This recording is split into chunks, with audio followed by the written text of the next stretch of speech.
All right, well, my next guest is an investor, a businessman, a best-selling author, and a motivational speaker. He is best known for his book, Rich Dad, Poor Dad, which was the best-selling personal finance book of all time. He has written a total of 15 books, which have combined sales of over 26 million copies. His name is Robert Kiyosaki. Robert, it's an absolute honor to have you joining me today on Follow the Money Weekly. Oh, I'm honored to be on your program. Like we were saying, you had two of my heroes before, Steve Forbes and G. Edwards Griffin are my heroes. Robert, years ago, I stumbled onto your work. I was browsing at a bookstore. I can usually be found in the business section of a bookstore anywhere in town. I stumbled across a book that had a very unusual title. It said, "If you want to be rich and happy, don't go to school." And I caught my eye. I picked it up. I mean, this was one of your very first books. It offered some very unorthodox financial advice at the time. And since then, your unorthodox approach to teaching financial concepts has turned into a huge empire. I mean, you have books and seminars and financial coaching and the like. In the middle of all this economic crisis that's occurring right now, what is life like for Robert Kiyosaki right now in the middle of all of this? Well, 2007 and 2010 have been the best years ever as far as my investments goes. Business was a little tough because I was in a lawsuit with my former partners. So that part was tough, but other than that, the business was fantastic. I've never made so much money in such a short period of time. And so it's been just fabulous. You actually saw the current economic crisis coming. You were writing about it in your book. You wrote a book called Prophecy that the financial media just hammered at the time whenever it came out, where you saw things coming. And I believe you still believe that the major economic crisis we haven't even seen yet. Is that right? That's my prediction, yes. And Prophecy, you know, on page 7 of Rich Dad's Prophecy, it says, you have until 2010 to be prepared. So here it is, 2010, and I like to practice what I preach, and that's why, you know, I have never done so well financially. I was just in the right place, right time, right position. As the markets came down, I thought I died and went to heaven, you know. So it's just been fantastic. Well, for those who have never read your mega bestseller, Rich Dad, Poor Dad, give a brief overview of the book and how your rich dad changed your view of money. Well, Rich Dad, Poor Dad is a true story with my two fathers. I grew up in Hawaii, fourth-generation Japanese-American. And my poor dad was the head of education for the state of Hawaii. And he was a PhD, great guy, you know, great father. But as you know, school teacher.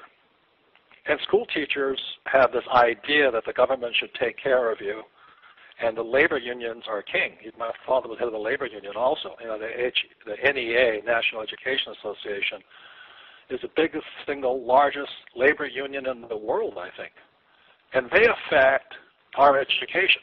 And so that was my poor dad's side of the family. I was to go to school, get a safe, secure job, and work for the government, and the government will take care of you, kind of the Obama plan. Whereas my rich dad was a capitalist, and he was my best friend's father, and starting at age 9, he started teaching me about money, playing Monopoly. So Rich Dad, Poor Dad is this contrast between a socialist and a capitalist. And both good people. And so I had to kind of choose between the two, who I was going to listen to. And then in 1973, I went to, and I served my country, unlike Clinton or Bush. And I went to fight in Vietnam, and when I came home, my dad was fired, my poor dad. And, you know, he was unemployed at age 50. And suddenly, I come back from war, and I said, Dad, what should I do, you know, now that I graduated from college, I'm a pilot, I can go fly, what do you think I should do? He says, well, go back to school, get your master's degree, get your PhD, and go work for the government. I said, Dad, I'd rather go back to Vietnam and kill people. It's more honest, you know. So that was kind of when I had to grow up. I was 26 years old at the time in 1973, and I said, I'm going to listen to my rich dad, and I'm going to become an entrepreneur, a capitalist, and an investor. So Rich Dad, Poor Dad is basically what my rich dad taught me about money, and the reason I'm doing well financially is very simply because, as you know, our school systems have zero financial education. So they, like my poor dad, they believe in giving your money to the pension plan and And you look at why our country is going broke is because we have so many public servants with huge retirement plans. And I just don't, you're entitled to your point of view. I just don't like that attitude. So I'm more a capitalist, not a socialist. I studied economics at the university level, Robert, and even, throughout high school, of course, there was no economics class that I can recall.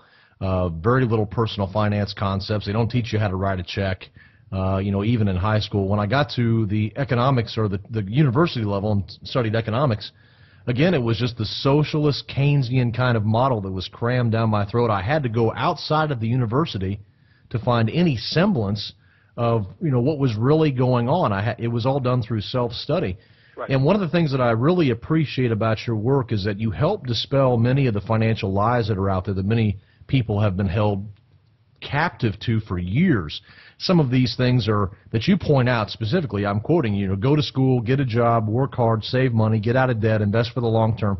These are concepts that are sacred cows. Talk about how these things are actually, in many ways, lies that hold people financially captive from actually experiencing financial freedom. Well, try this one. Get a job, work hard, save money, live below your means, and buy a house because your house is an asset. Mm. If you look at Rich Dad, Poor Dad, the reason I got hate mail from my realtor friends was because I said your house is not an asset. And then I wrote Prophecy in 2002, predicting the biggest stock market crash, which is going to come around 2015, 2016. And, they just get really upset with me because I'm shooting these sacred cows right in the field. You look at the people that our schools invite to teach financial education. They invite bankers in, and they invite financial planners. Now, I'm sure they're good people, but those are the very people who work for the people that brought on the financial crisis. They work for the Goldmans, and they work for Merrill Lynch's, and they work for Bank of America's. And so these school teachers who wouldn't know a good deal from a bad deal don't know good education from bad education. And so we wonder why we have so many people today are homeless. I mean, millions of homes have been in foreclosure. And so in 1997, when Rich Dad, Poor Dad came out, it's your house is not an asset. People would call me up and say, obviously you haven't gone to college. And I said, I did go to college. Well, you don't know anything about economics. I said, what does an asset versus liability have to do with economics, idiot? Right. So they just don't understand it. And this is my whole complaint, that there's a difference between communism and socialism, and what we're teaching is communism. And I'm not against communism per se. I'm not a right winger, all this stuff. But basically, what Marx said was that we have the proletariat, and the proletariat are people without any assets. They have nothing.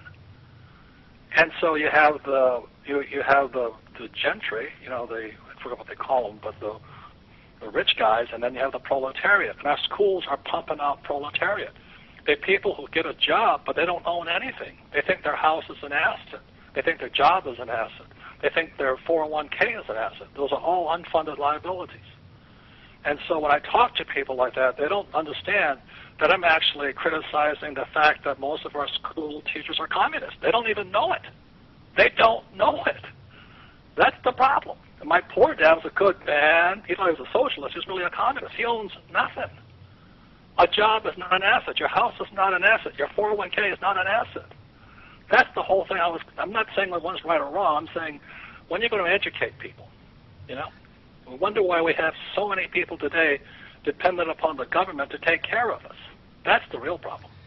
Well, and the average, and you know this, Robert, the average yuppie retirement plan today is a house and a 401k. They're both government controlled, which makes it very, very difficult going forward. But then you always have that statistic that you see over and over again where 95% of Americans retire dead or dead broke when they reach age 65. Whatever we're being taught today just simply doesn't work. That's why the unorthodox concepts that you talk about in your book, it's very interesting that not only were you saying these things all along, but right now in the middle of the economic crisis, you're doing better than ever. Yeah, this is absolutely fantastic. And if you had a little financial education, you wouldn't be in this trouble. But I'll say it again, the problem with the education system is run by the NEA, the National Education Association, what Steve Forbes calls the National Extortion Organization Association. And my father was the head of the teachers union. And as a young kid, I didn't really have to be that good at economics, but I knew a communist when I saw one. And a communist, I'm not saying they're bad people, this is really the strange thing. What you do is you have, what Marx talked about was the war between the bourgeois and the proletariat. And I said, what you guys are doing is you're pumping out proletariat with nothing. When you teach a kid your house is an asset, you're lying to them. When you teach them your 401k is an asset, you're lying to them. You're lying. And that's what I get upset about. I don't care if you're a communist or a socialist or a fascist, but just don't be a stupid one. You know, I mean, I don't care if you're a Protestant, a Mormon, a Jew, a Buddhist, or Hindu, you know. It's not your choice. Just don't be a stupid one. That's all I'm saying. Well, you know, Robert, I mean, you know, Steve Forbes wrote a book called How Capitalism Will Save Us. You mentioned he was a guest on the program not too long ago. Why don't you explain for our audience what the difference between, you know, because you brought up communists quite a bit, the difference between a capitalist and a communist. What's the difference? Right, that's a good question because I fought for capitalism twice. I didn't fight for socialism or communism. I went to Vietnam twice. And only after I went to Vietnam did I start saying, what the heck's a commie? The Marines aren't the smartest guys on earth, you know. I started studying it. I said, wait a minute, you know, so what Marx was talking about was how the proletariat was being oppressed by the bourgeois. And the proletariat is basically a working class person with nothing. When I started looking, I said, that's my dad. These guys are the intellectuals, and nothing wrong with intellectuals.